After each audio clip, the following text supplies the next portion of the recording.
परमात्मा। और सारे तीर्थ, सारी नदियां, सारे सरोवर, सारे कुंड, सारे तालाब इसी भारत की भूमि पर आकर विराजमान हो गए। क्यों? इस भारत की धरा पर कहीं से भी निकलोगे, हर कंकर में शंकर समाया हुआ है। इस भारत की धरा में कहीं से भी निकलोगे, हर कंकर में गंगा का जल है। इस भारत की भूमि पर कहीं से भी निकलोगे, कहीं नर्मदा, कहीं सरयू, कहीं मंदाकिनी, कहीं गंगा, कहीं ना कहीं उसको छू रही है, उसको स्पर्श कर रही है।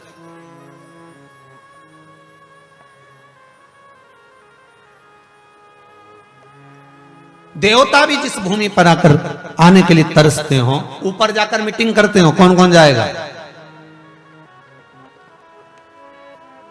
अरे भाई, जब भगवान शंकर कैलाश पर आकर विराजमान हुए तो भगवान विष्णु से पूछा गया, नारायण बोलिए क्या करना है? तो भगवान शंकर से कहा, आप मृत्युलोक में पहले जाइए।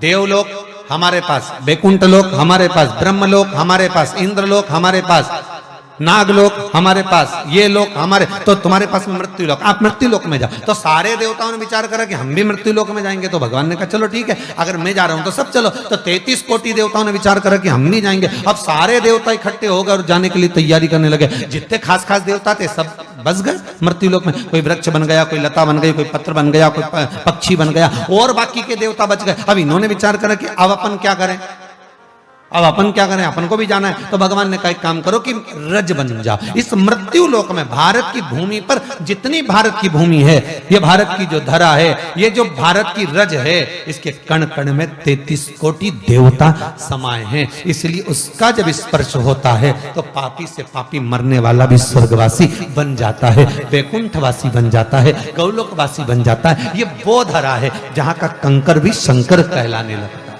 ये वो धरा।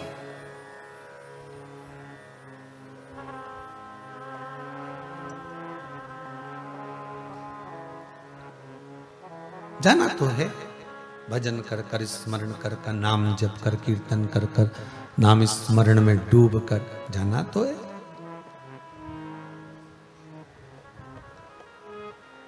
पर भगवान को भोले प्रिय, भगवान को जरा भोला भोला भगत भगवान को प्रिय है ही, अति प्रिय। एक कथा कहीं कहीं अपन श्रवण करें हैं कि एक भगत, एक चोर चोरी करने गया, उसके पास में कोई वस्तु चढ़ने की नहीं मिली। अंधेरे में शिवलिंग पर चढ़ गया और शंकर के शिवलिंग पर चढ़कर ऊपर जो जलाधारी लगी थी वो चांदी की थी, उसको निकाल रहा था। निकालते ही शंकर प्रसन्न हो गए, प्रकट हो गए, मांग तुझे क्या चाहिए? उसने कहा मैं चोर हूं। भगवान बोले मैं नहीं जानता। तो चोर ने पूछा आप प्रसन्न कैसे हो गए, आप प्रकट कैसे हो गए? शंकर भगवान बोले दुनिया के लोग जल चढ़ाए, धतूरा चढ़ाए, फूल चढ़ाए, तू तो पूरा ही चढ़ गया। अब प्रसन्न नहीं हो तो क्या करूं, तू बता। इतनी प्रसन्नता मुझे कि तू पूरा चढ़ गया, आज तक कोई नहीं चढ़ा, ने तू चढ़ा। तो इसका मतलब ये तो नहीं है कि तुम भी चढ़ जाए। नहीं तो तुम लोगों ने सोच लिया कि बताओ, सियोर वाला महाराज जी बोले कि एक भगत, एक चोर चढ़ गया था तो भगवान प्रसन्न हो गए थे, उसको वर दे दिया था कि मांग तुझे क्या चाहिए। तो वो चोर भी विचार में, विस्मय में पड़ गया, अब मैं मांगू क्या? तो भगवान से कहा प्रभु ऐसी कृपा कर दो कि मेरा गुजारा चलता रहे, ऐसी कोई चीज दे दो। भगवान भी संसार के लोगों को गुजारा करने के लिए कुछ ना कुछ ज्ञान देकर भेजते हैं, कुछ ना कुछ विद्वत्ता आपको देकर भेजते हैं। संसार का ऐसा कोई मनुष्य पैदा नहीं होता जो बिना विद्वत्ता के पैदा होता, उसको कुछ ना कुछ दिया गया। और जिसके शरीर में भगवान कुछ ना कुछ विकलांगता दे देते, उसको दुगनी विद्वत्ता दे देते, उसका भाग्य प्रबल कर देंगे, कहीं अच्छी नौकरी लगवा देंगे, या उसके भीतर ऐसा भक्ति का संचार कर देंगे कि वो भगवत स्मरण में डूबा रहे। कोई काम ऐसा लग जाए, उसका कोई कार्य ऐसा करने लगता है। कहते हैं ना कि इसमें अकल ज्यादा हो गई, इसमें विद्वत्ता ज्यादा। भगवान किसी को भी पैदा करा। दुनिया के लोग भले कह सकते कि भगवान हमारा बड़ा बुरा कर रहा है, भगवान तो हमारी सुन ही नहीं रहा। भगवान ने अगर जन्म दिया है तो भरण पोषण करने की जवाबदारी उसी की है, और उसने जैसा करा है वो अच्छा ही करा।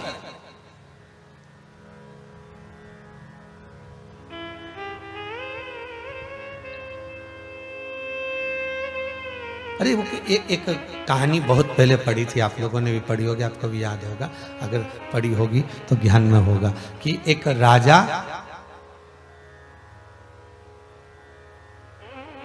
की दासी ने उसको पात्र में जल ला कर दिया।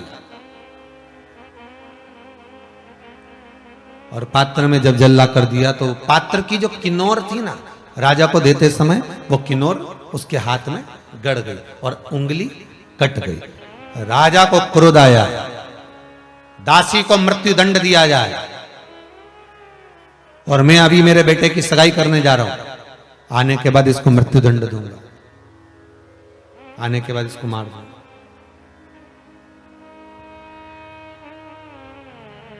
ठीक है, दासी की आंख में अश्रु थे, रो रही है।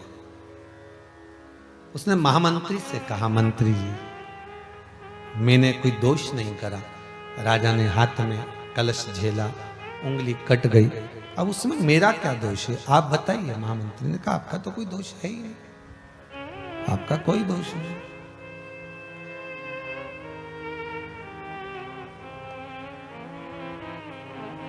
फिर दोष राजा का है ना।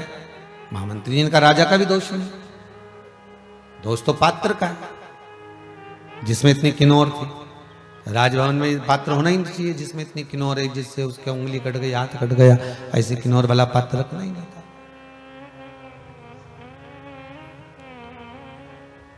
अब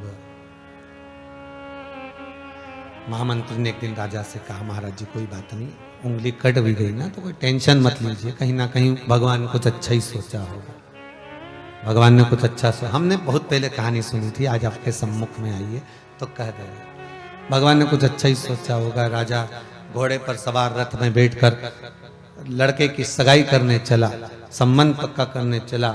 जब संबंध पक्का करने के लिए जब जा रहा है, संबंध पक्का करने के लिए जब पहुंच रहा है, बीच मार्ग में जाते जाते आक्रमण हो गया, भीलों ने आक्रमण कर दिया, वन में रहने वाले वनचरों ने आक्रमण कर दिया, उसको पकड़ लिया, पकड़ा और ले जाकर मारने के लिए आतुर हुए कि अब कुछ नहीं मिला, ये आखिरी का मिला है, इसी की बलि चढ़ाना है देवी को, इसको स्नान कराओ। स्नान कराकर इसको देवी के सामने ले जाकर राजा को खड़ा करा। बलि चढ़ने ही वाली थी, बलि चढ़ाने वाले ने कहा पहले शरीर देख लो कहीं से खंडित तो नहीं है, क्योंकि देवी को जो फल चढ़ता है वो खंडित नहीं चढ़ता।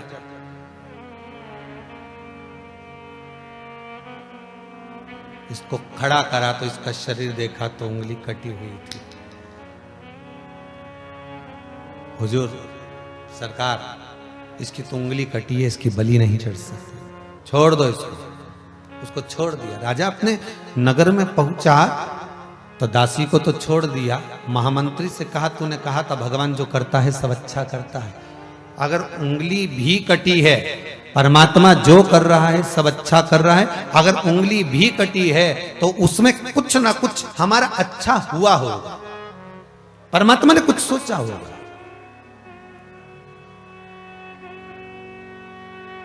भगवान क्यों गलत करेगा?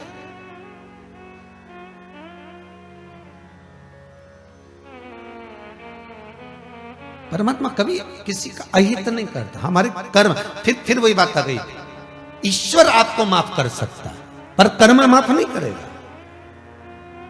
मत बुरे कर्म कर बंदे वरना पछताएगा, भगवान की आंखों से तू बच नहीं पाएगा, तू बच नहीं पाएगा। हमारे कर्म कभी हमको माफ नहीं करते।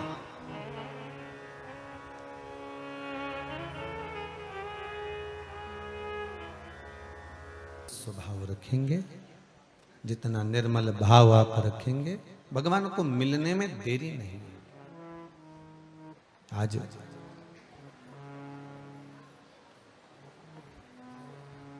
वासुकी नाग का जो भाव है वो बड़ा निर्मल है, बड़ा निर्मल स्वभाव है, स्वभाव बड़ा निर्मल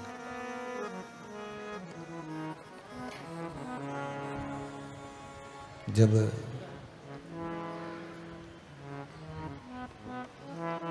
फिर वही बात आ गई, आप जितना निर्मल मन, सहज, भोला, जितना निर्मल मन, भगवान वासुकी नाग ने अपनी माता कद्रू के श्राप को सुना,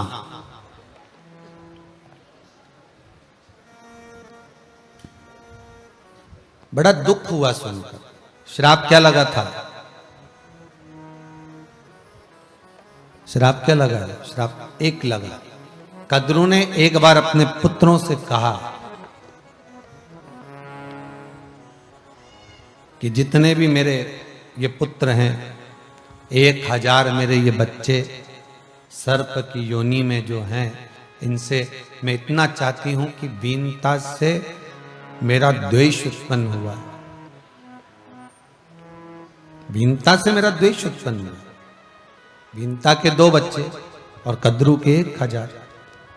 अब इससे मेरा दोष उत्पन्न हुआ है।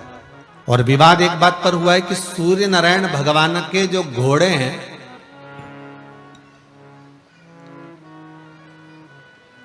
भगवान सूर्य नारायण का जो घोड़ा है,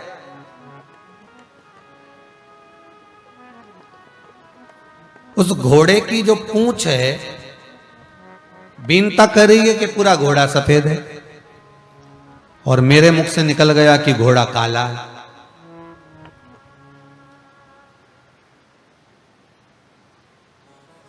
अच्छा, कभी कभी ऐसा होता है, मुख से कुछ निकल जाए ना तो उसको लिपापोती करने में वो काला करना ही पड़ता है। केवल घोड़े की बात नहीं है, अपने भी अगर निकल गया ना एक बार मुख से कि साहब वो ऐसा है और वैसा है, अब उसने कहा हम तो देख के आए, ऐसा माँ तो ऐसा है ही नहीं, अब उसको लिपापोती करने में मालूम पड़े पूरा ही काला करना पड़ता। अब भगवान भी सोचे कि गजब। अब कद्रू ने कह दिया कि वो घोड़े की जो पूंछ है वो काली है, भले घोड़ा सफेद है। कद्रू को नहीं मालूम था कि सफेद है, कद्रू ने कहा सफेद है, बीनता ने कहा सफेद है, पर कद्रू ने अपनी बात रखने के लिए कह दिया कि घोड़े की जो पूंछ है वो काली है। और बीनता ने कह दिया मैं खुद देख कर आई हूं कि जितने घोड़े रथ में लगे सब सफेद, तो उनकी पूंछ भी सफेद। अब इसने कद्रू ने अपने पुत्रों को बुलाया, सारे सांपों को इकट्ठा कर कहा तुम मेरे 1000 पुत्र हो। कल बीनता सुबह सूर्य नारायण भगवान के रथ के घोड़े देखेगी, उसकी जो पूंछ है तुम उससे जाके लिपट जाओ। तुम सब काले, जब लिपट जाओगे दूर से हम देखेंगे तो ऐसा लगेगा कि पूंछ काली। माता ने कह दिया, बच्चे सभा भर दिए। उसमें कुछ बच्चे ऐसे थे जो बीनता से भी स्नेह रखते थे। ये बड़ी मां है तो वो छोटी मां तो है ना। तुम्हारे घर में भी ऐसे बच्चे होंगे कि मम्मी कहे कि ऐसा है और तू चाची को ये कुछ मत बोलना, तो चाची को, चाचा को या जेठानी को, बड़ी माँ को कि मत बोलना। छोटी बहू कह देगी तो बड़ी माँ को मत बोलना। तो कई बच्चों का इतना प्रेम होता है कि वो माँ के कमरे में गए और कह दिया बड़ी मम्मी, मम्मी बोल रही थी, तो तुरंत जाके कहा।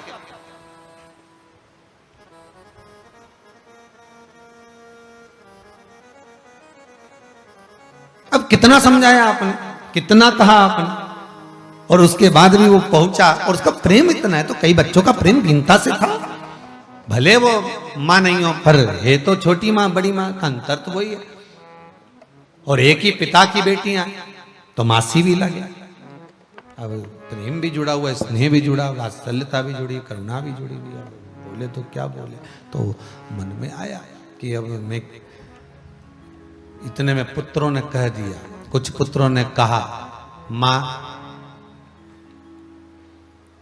हम आपका साथ इस कार्य में नहीं देंगे। हम क्यों घोड़े की पूंछ को काली करें जब सफेद है तो। इतने में माता को क्रोध आ गया और कद्रू ने क्रोध में आकर कह दिया मैं तुम्हें श्राप देती हूं, तुम माता के विमुख हुए हो। जितने मेरे कहने पर जा रहे हैं वो सब तो बचे रहेंगे, पर जो माता के शब्द का संबोधन नहीं सुनकर भी, मानकर भी नहीं जा रहे, उनको मैं श्राप देती हूं कि एक ना एक दिन तुम्हें यज्ञ में भस्म होना पड़ेगा।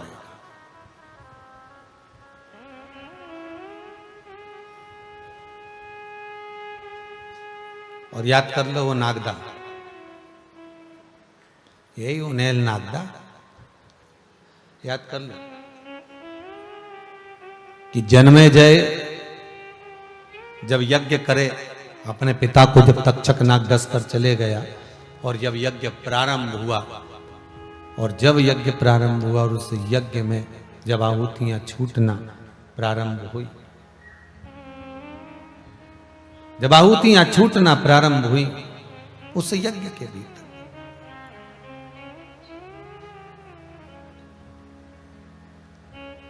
जब आहुतियां चलने लगी और आहुतियां जब डाली जा रही थी, काय की आहुति छूट रही थी? सर्प की आहुति। उसमें साकल्य नहीं है, उसमें कोई तिल और जौ नहीं है, उसमें धूप नहीं है, उसमें केवल अगर कुछ है तो सर्प डाले जा रहे थे। सर्पों को पकड़ा जा रहा था, छोड़ा जा रहा था हवन के अंदर। कौन कर रहे थे? राजा बलि। आप कौन कर रहे थे? राजा परीक्षित के पुत्र जन्मेजय सर्पों की आहुतियां दे, सर्प यज्ञ कर रहे।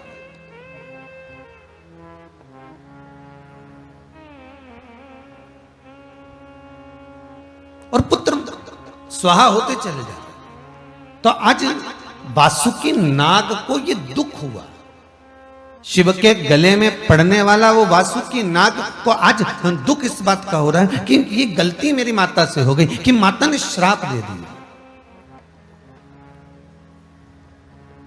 गलती इस बात की हो गई कि माता श्राप दे दी, माता ने श्राप दे दिया कि तुमने मेरा कहना नहीं माना, इसलिए तुम ये अग्नि में तुम्हें पटका जाएगा, तुम स्वाहा हो जाओगे, तुम यज्ञ में भस्म हो जाओगे, तुम विध्वंस हो जाओगे। पर दिल हृदय दुख गया, हृदय दुखा,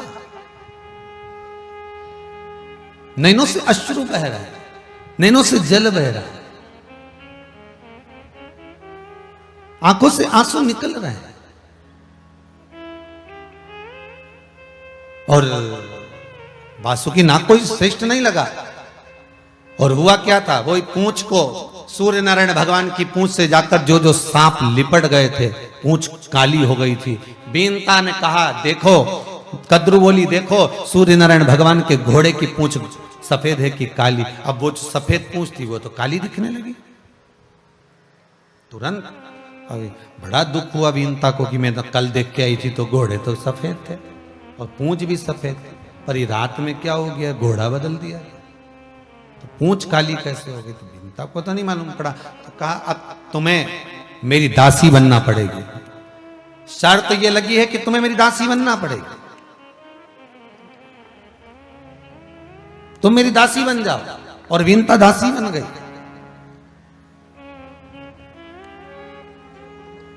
अब जो भी हुआ तो हुआ, पर दुख सबसे ज्यादा वासुकी नाग को हुआ। शंकर के गले में जो सांप पड़ा है उसका नाम है वासुकी नाग, वही सर्प वासुकी नाग। कोई शिव जी ने ऐसे गले में नहीं धारण कर लिया। शंकर भगवान अगर गले में धारण करें तो उसमें कुछ अच्छा तत्व होगा, कुछ अच्छा सोचा होगा। फिर वही बात कहेंगे, बगीचे में बहुत सारे फूल लगे हुए हैं, अगर आप बगीचे में घूमने गए हो और कोई फूल आप तोड़ रहे हो, कोई फूल आप निकाल रहे हो, तो आप कौन सा फूल तोड़ोगे? जो अच्छा लगेगा आपको, जो डाली पर श्रेष्ठ पुष्प होगा, जो अच्छा लग रहा होगा, वही तो पुष्प आप तोड़ोगे, वही तो पुष्प आप निकालोगे,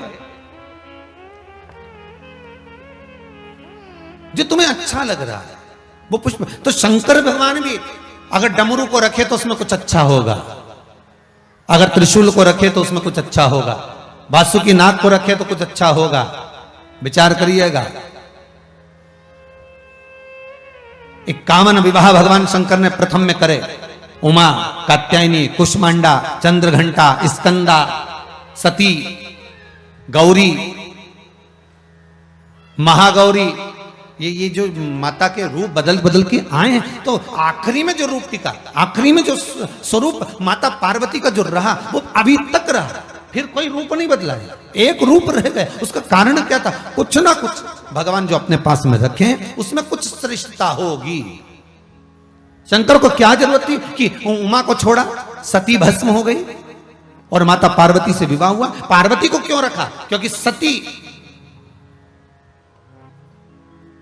दक्ष प्रजापति की पुत्री थी और पार्वती हिमालय राज की पुत्री है। शंकर जानते हैं कि ये केवल हिमालय राज की बेटी नहीं, शिव जानते हैं कि ये पितरों की पुत्री है, और अगर मेरे करीब में रहेगी, मेरे साथ में रहेगी, तो मेरे ऊपर एक लोटा पानी अगर कोई शंकर जी को चढ़ा रहा है, अगर ये मेरे साथ में एक कलश भरकर अगर शिव को कोई जल समर्पित कर रहा है, तो उसके घर में कभी पितृदोष नहीं हो सकता, उसके घर में कभी पितरों का दोष नहीं हो सकता। अगर एक लोटा पानी आप शंकर को चढ़ा रहे हो, और वो भी अपने घर का ले जाकर, अपने परिंडे का ले जाकर, अपने मटके का, अपने हंडे का, जो पात्र तुम्हारे घर में भरा है, ताजा भरा हुआ है, पात्र भरा हुआ रखा है, उसमें से अगर आप एक लोटा ले जाकर भगवान शिव को समर्पित कर रहे हो, तो पितृदोष नहीं ले सकते। फिर कोई कितना भी कह दे तुम्हारे घर में पितृदोष है, तो अपने मन को भी तो गवारा करे। मैं तो रोज शंकर जी को जल चढ़ाती हूँ, मैं रोज एक लोटा पानी भर कर लेके जाती हूँ, अपने घर से बोतल भर के लेके जाती हूँ, अगर दूर मंदिर है तो बोतल में भर लेती हूँ, लोटा खाली ले जाऊँ, उसमें डाल के फिर शिव जी को चढ़ा देती, पर चढ़ाती तो मैं हूं ना, जल तो समर्पित कर रही हूं ना। ये विश्वास आपके भीतर जागृत।